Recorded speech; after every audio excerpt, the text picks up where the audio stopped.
To get more such videos, subscribe our YouTube channel KCC Tutorials and press the bell icon for further notification and updates. Morning student, कैसे आप सब लोग।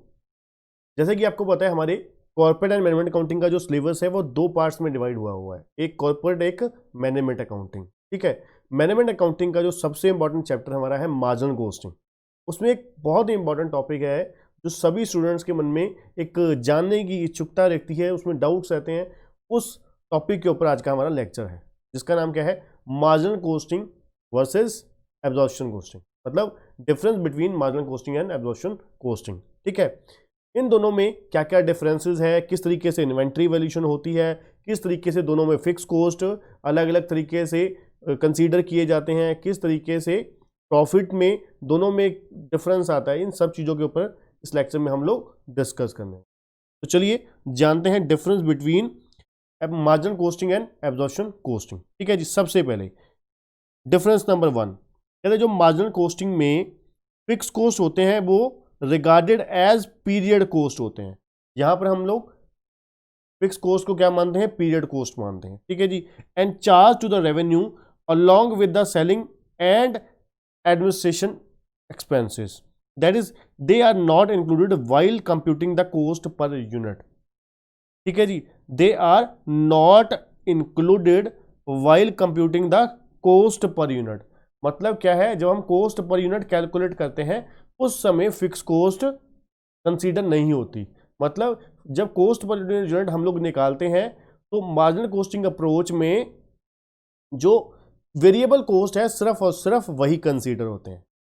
ठीक है जी, इसलिए यहां पर यह माना जाता है कि वही जो एक्चुअल में भी यही होता है कि फिक्स कॉस्ट जो होते हैं सिर्फ और सिर्फ क्या है, टाइम के साथ रिलेटेड है, उनका प्रोडक्शन के साथ डायरेक्ट रिलेशन नहीं है। ठीक है जी, मतलब क्या है, मार्जिनल कॉस्टिंग अप्रोच में यह माना जाता है कि नंबर 1 फिक्स कॉस्ट क्या है, पीरियड कॉस्ट है। नंबर 2 वो क्या है, रेवेन्यू को चार्ज होंगे along with the selling and distribution overhead. ठीक है जी, और कॉस्ट पर यूनिट कैलकुलेट करने के लिए कंसीडर नहीं होंगे। ठीक है जी, बट फिक्स ओवरहेड जो एब्जॉर्प्शन कॉस्टिंग में है वो चार्ज होते हैं प्रोडक्ट को, charge to the product cost and subsequently release as a part of the goods sold, that is included in the cost per unit. मतलब क्या है, जब हम कॉस्ट पर यूनिट निकालते हैं तो उस केस में उस कॉस्ट में फिक्स कॉस्ट की भी कॉस्ट इंक्लूड होती है। ठीक है जी, जैसे कि सेलिंग कॉस्ट और एडमिनिस्ट्रेशन कॉस्ट है, प्रोडक्शन कॉस्ट है। मतलब जब आप कॉस्ट ऑफ गुड्स सोल्ड निकाल रहे हैं तो प्रोडक्शन कॉस्ट जो है वो कॉस्ट पर यूनिट के लिए कंसीडर होएगी।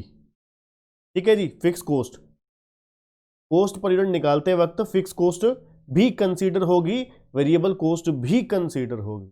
बट मार्जिनल कॉस्टिंग में कॉस्ट पर यूनिट निकालते वक्त सिर्फ और सिर्फ कौन सी कॉस्ट कंसीडर होगी, सिर्फ और सिर्फ वेरिएबल कॉस्ट कंसीडर। सबसे बड़ा डिफरेंस ये है। नंबर 2 कहते हैं यहां पर जो प्रॉफिट है, difference between sale and COGS, मतलब एब्जॉर्प्शन कॉस्टिंग में प्रॉफिट जो है सेल माइनस COGS है।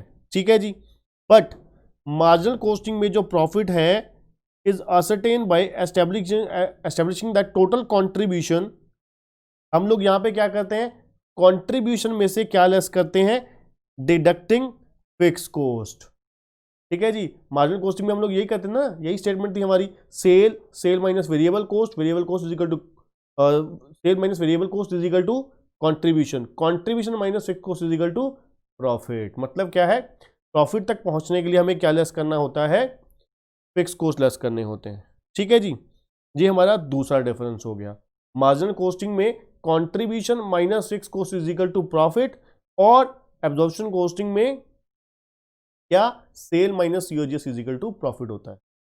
तीसरा डिफरेंस क्या है जी, कहते हैं मार्जिनल कॉस्टिंग में जो CVP रिलेशनशिप होता है, कॉस्ट वॉल्यूम प्रॉफिट एनालिसिस होता है, is an integral part of the marginal costing study. ठीक है जी, मार्जिनल कॉस्टिंग में CVP रिलेशनशिप जो है इसी का ही पार्ट है, मतलब मार्जिनल कॉस्टिंग का ही स्टडी और CVP रिलेशनशिप एनालिसिस है, स्टडी है, ये मार्जिनल कॉस्टिंग का ही पार्ट है, इंटीग्रल पार्ट है।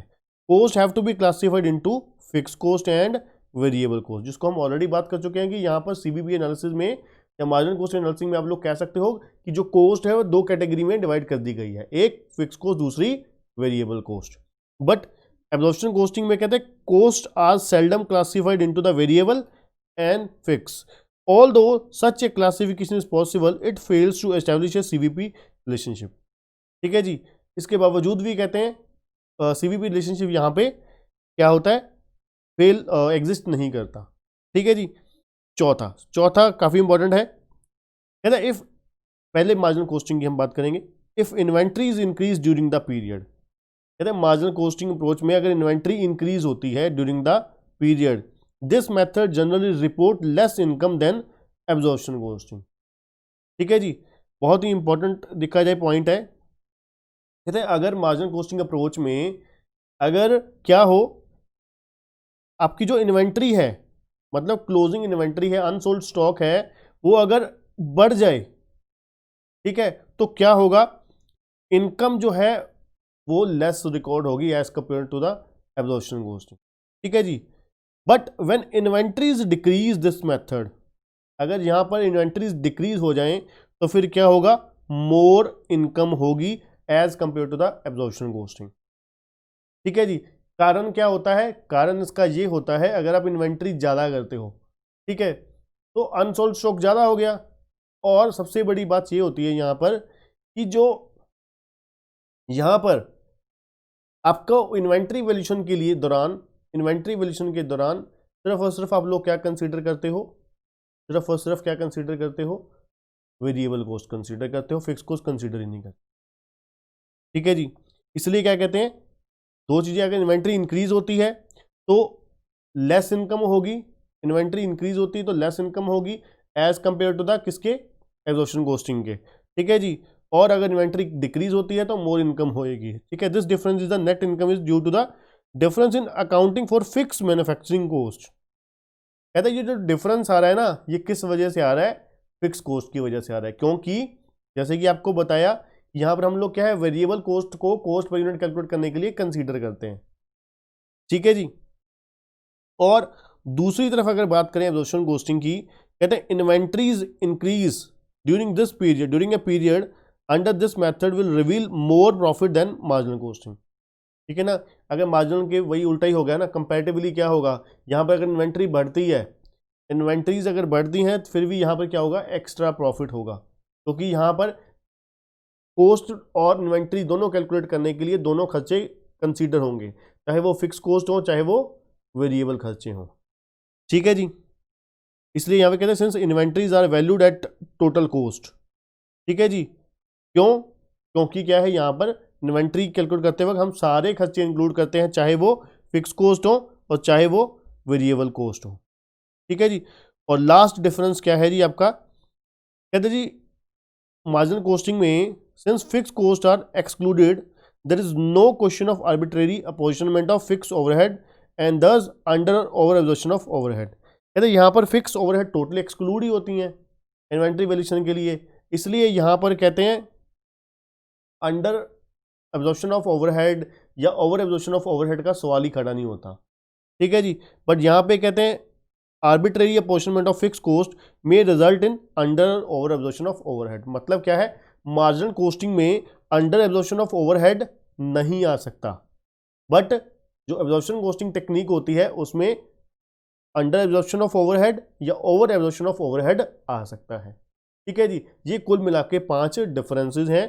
ठीक है जी, अगर आप रिवर्स में चले, सबसे पहला डिफरेंस हमारा क्या हो गया, भाई मार्जिनल कॉस्टिंग में अंडर या ओवर एब्जॉर्प्शन ऑफ ओवरहेड नहीं आ सकते, एब्जॉर्प्शन कॉस्टिंग में आ सकते हैं। दूसरा डिफरेंस क्या है, जब इन्वेंट्रीज मार्जिनल कॉस्टिंग में इन्वेंट्रीज इंक्रीज होंगी, मार्जिनल कॉस्टिंग में इन्वेंट्री इंक्रीज होगी तो उनका प्रॉफिट लेस होगा as compare to the absorption.